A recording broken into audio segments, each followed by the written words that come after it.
nababahala talaga ako na baka ibubura natin, gawin nating mandatory without regard for culture, for faith, for practices. And hindi ako may imagine na mag-international standards tayo on this issue.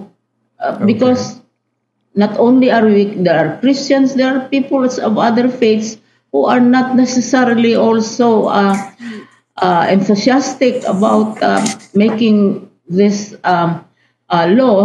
bill mandatory. I'm worried about the mandatory aspect, Justice, because during my time, hindi ko yung ginawang mandatory talaga.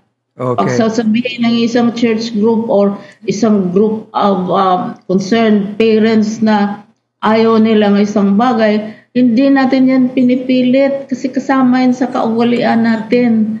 Yun ang worry ko. Salamat po.